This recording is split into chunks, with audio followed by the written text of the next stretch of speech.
오늘 하나님의 말씀 스바냐서 3장 1절로 4절입니다. 제가 읽습니다. 패역하고 더러운 곳 포악한 그 성읍이 화 있을진저 그가 명령을 듣지 아니하며 교훈을 받지 아니하며 여호와를 의뢰하지 아니하며 자기 하나님에게 가까이 나아가지 아니하였도다. 그 가운데 방백들은 부르짖는 사자요 그의 재판장들은 이튿날까지 남겨두는 것이 없는 저녁 일이요 그의 선지자들은 경솔하고 간사한 사람들이요 그의 제사장들은 성소를 더럽히고 율법을 범하였도다. 아멘. 이스라엘 백성은요, 하나님께서 너는 내 것이라고, 너는 나를 증거해야 한다고 선택하여 부르신 하나님의 자녀고요, 하나님의 나라고 하나님의 성전입니다. 그래서 하나님의 자녀들은 세상과 섞여서는 안 되는 존재들이에요. 세상과 구별되이 선택하셨기 때문에 우리는 하나님과 가까워야 되고 우리를 통해서 하나님이 어떤 분이신지 투영되어야 하는 거죠. 이 목적으로 하나님께서 아브라함을 부르셨고 이스라엘이라는 나라를 이루어 오신 겁니다. 그런데 우리도 알다시피 이스라엘 백성들은 하나님을 그렇게 즐겁게 따라오지를 않았어요. 그럼에도 불구하고 하나님께서 이스라엘을 놓지 못하시는 것은 하나님의 변함없는 사랑, 하나님의 신실하심 때문입니다. 하나님은요, 사람처럼 달면 삼키고 쓰면 뱉는 분이 아니시거든요. 하나님의 사람이고 하나님의 뜻이 있고 하나님이 사랑하는 사람이면 영원토록 변함없는 사랑과 은혜와 긍휼과 관심을 쏟아 부어주시는 하나님이세요. 이런 하나님이시기 때문에 세상으로 왔다 갔다 하면서도 하나님 안에서 붙잡혀서 살아갈 수 있는 겁니다. 이스라엘 백성들이 하나님으로부터 뛰쳐나가고 하나님을 경멸하고 비웃고 세상 사람들과 놀아나는 일이 얼마나 많았습니까? 대부분의 이스라엘의 역사가 그렇죠. 그러나 하나님은요, 잠깐의 징벌을 통해서 돌이키시는 일을 하셨을지라도 절대로 이스라엘을 버리지 않으셨습니다. 하나님의 이 신실하신 사랑이 지금 우리에게도 똑같이 부어지고 있는 거예요. 오늘날 우리가 신앙생활을 하고 복음을 전하고 하나님 앞에 헌신과 봉사를 할 수 있는 것은 전적인 하나님의 은혜고 하나님의 신실하심이라고 인정해야 합니다. 그렇지 않고 그래도 나는 하나님을 사랑하는 사람이고 그래도 나는 하나님께 헌신하는 사람이고 이렇게 나에게서 근거를 찾기 시작하면 오늘 본문이 증거하듯이 우리도 하나님을 배반한 이스라엘 백성들과 같은 자리로 옮겨갈 수밖에 없습니다. 그래서 깨어 있어야 하는 것이고요.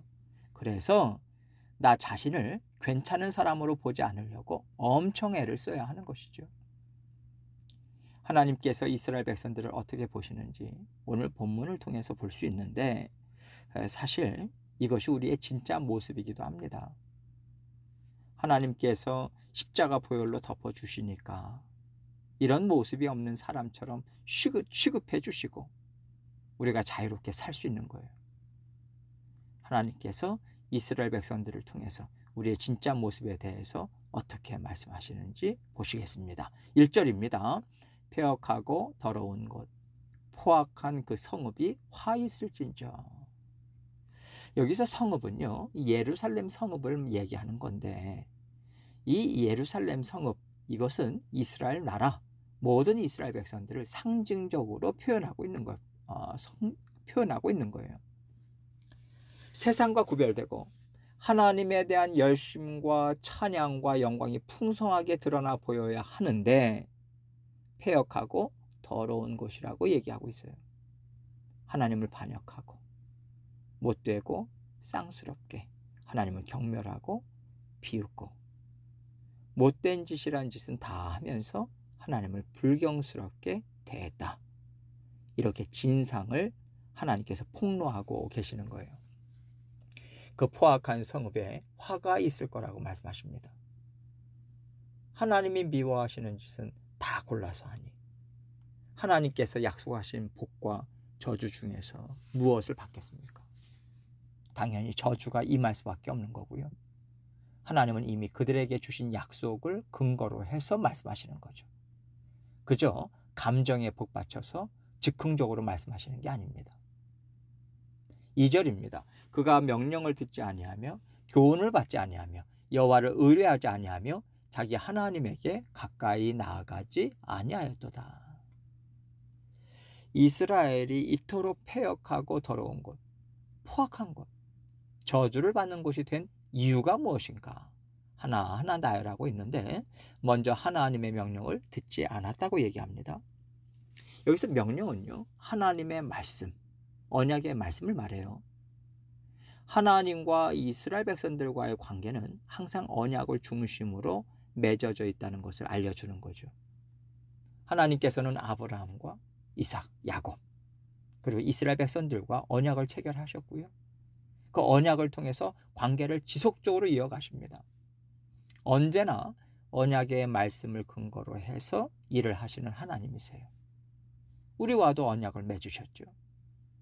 예수님을 구주로 영접하면 내 아들이요, 내 딸이요, 내 백성이요, 왕같은 제사장이 될 것이다. 영원토록 내 것이 되어서 나와 함께 기쁘게 살 것이다. 하나님과 우리가 예수 그리스도의 십자가 보혈을 통해서 언약을 맺었단 말이에요. 하나님은 언제나 이 언약을 신실하게 지키고 계십니다. 그만큼 하나님은 우리와 맺은 언약을 중요하게 생각하시고 항상 붙잡고 계시다는 거고요. 나는 분명히 너희에게 말을 했다. 그런데 너희는 왜 기억하고 있지 않느냐?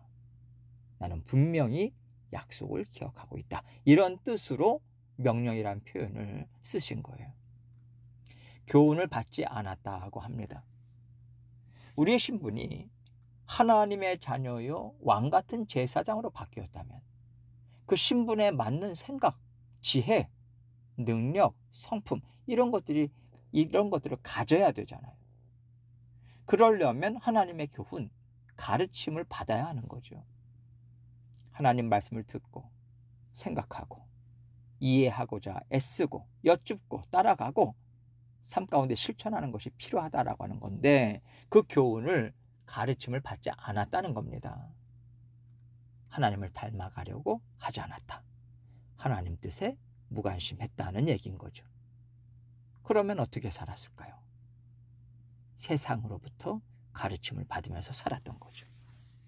세상 사람들로 살기를 기뻐했다는 뜻이 되는 거고요. 당연히 여호와를 의뢰하지 않겠죠. 세상을 의지했고 하나님 성전이 아니라 세상이 살아갈 터전이라고 생각하면서 세상을 중심으로 해서 살아갔다는 거예요. 그러니 자기 하나님께 가까이 나아가기는커녕 점점 하나님과 멀어지게 되지 않았겠습니까? 세상으로 점점 가까이 나아가게 되면 될수록 동시에 하나님에게서 더욱더 멀어질 수밖에 없잖아요. 이스라엘 백성들이 패역한 자들이 될 수밖에 없었던 이유가 바로 이거라고 말씀하고 계시는 거죠. 3절로 4절입니다. 그 가운데 방백들은 부르짖는 사자요 그의 재판장들은 이튿날까지 남겨두는 것이 없는 저녁 일이요 그의 선지자들은 경솔하고 간사한 사람들이요 그의 제사장들은 성소를 더럽히고 율법을 범하였도다.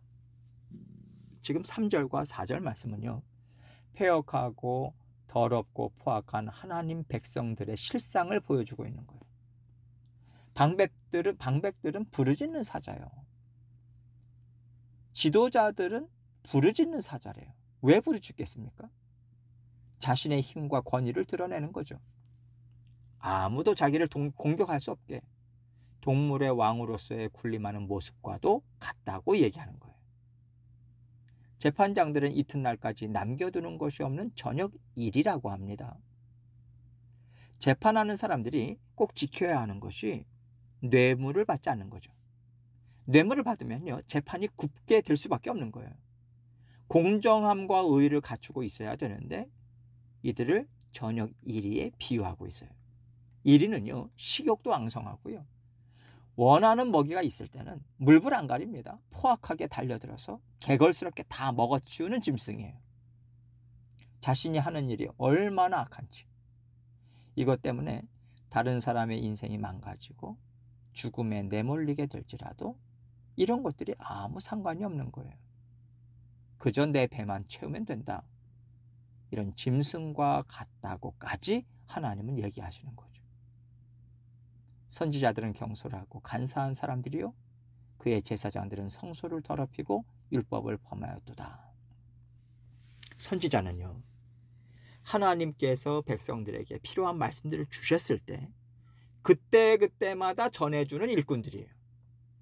그렇기 때문에 선지자들이 선포하는 말을 들어보면요, 그 시대의 실상이 어떠한지를 알 수 있습니다. 그때그때마다 하나님의 백성들의 실상을 드러내주고 죄에서 돌이키게 하는 역할을 해야 되는 선지자들마저 경솔하고 간사한 사람들이다, 이렇게 얘기합니다. 경솔하다는 것은요, 하나님 앞에서 경솔한 사람처럼 행한다는 거죠. 하나님의 말씀을 진지하게 듣고 하나님께서 이 말씀을 하시는데 이런 뜻이고 이런 걸 원하시는 거구나, 제대로 깨닫고 하나님의 심정으로 전해야 되는데 하나님이 왜 이런 말씀을 주시는지 무감각해요. 하나님의 심정도 모르고 온전히 전하지도 못하는, 말하자면 직분을 제대로 수행하지 못하는 간사한 사람들이라고 합니다. 이스라엘 백성들이 바벨론 포로로 잡혀가기 전에도 보면요, 거짓 선지자들은 백성들이 듣기에 좋은 말을 했어요. 사람들의 부패라든가 죄악성을 드러내면 듣기 싫어하잖아요. 그러니까 뇌물을 주고 환대해주면, 하나님께서 칭찬하신다, 여러분에게 평화가 임할 것이다, 좋은 얘기만 하고 자신들의 배만 채우는 일에 앞장선 거예요. 제사장들은 성소를 더럽혔다고 합니다. 제사에 있어서 중요한 것은 희생 제물이고요, 하나님께 바치는 제물은 흠이 없어야 된다고 말씀해 주셨어요. 우리 죄를 대속해 주실 예수 그리스도를 예표하는 것이기 때문이죠. 그런데 제사장들도 역시 돈에 눈이 멀어서 눈먼 거, 저는 거, 하나님께서 기뻐하시지 않는 것들을 분별하지 않고 받았다는 겁니다. 이렇게 제사를 더럽혔고 율법을 범했다고 해요. 돈이 생기고 권력이 생긴다면 율법을 범하는 것이 아무 문제가 되지 않는 사람들이 되었다는 거죠. 오늘 말씀을 보면요, 이스라엘 백성들 가운데, 이스라엘 나라 가운데 죄가 속속들이 스며들었다는 것을 볼 수 있어요.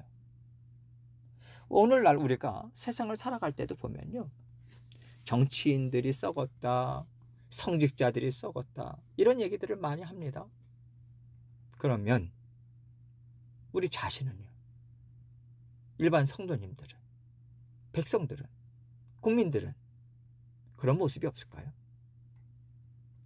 썩어 빠진 정치인들의 모습이 나에게도 있다. 돈에 팔린 성직자들의 모습이 일반 성도들에게도 있다. 이것을 우리는 볼 수 있어야 돼요. 자꾸만 남의 탓만 하고 다른 사람을 판단하고 비판할 것이 아닌 겁니다. 죄는요, 특정한 무리에게만 들어있는 게 아니라 다 속속들이 육신을 입고 있는 사람들이라면 스며들게 되어 있거든요. 영적 타락은 그렇습니다. 그렇기 때문에 그런 모습들이 나에게도 있는 거예요. 나에게 그만한 권력이 없고 나에게 그만한 돈이 없기 때문에 드러나지 않는 것일 수도 있다라고 하는 것을 우리는 생각할 수 있어야 합니다. 우리가 판단한 사람들의 폐역과 더러움과 포악이 내 안에 있다, 이것을 인정하고 하나하나 우리는 찾아내야 돼요. 찾아내서 예수 그리스도의 십자가 보혈을 의지해서 죄에 대해서 고백하고 씻음 받으시고 언제나 하나님과 함께 아름다운 성전, 하나님을 드러내는 아름다운 하나님 나라를 세워가시는 저와 여러분이 되시기를 주님의 이름으로 축원합니다.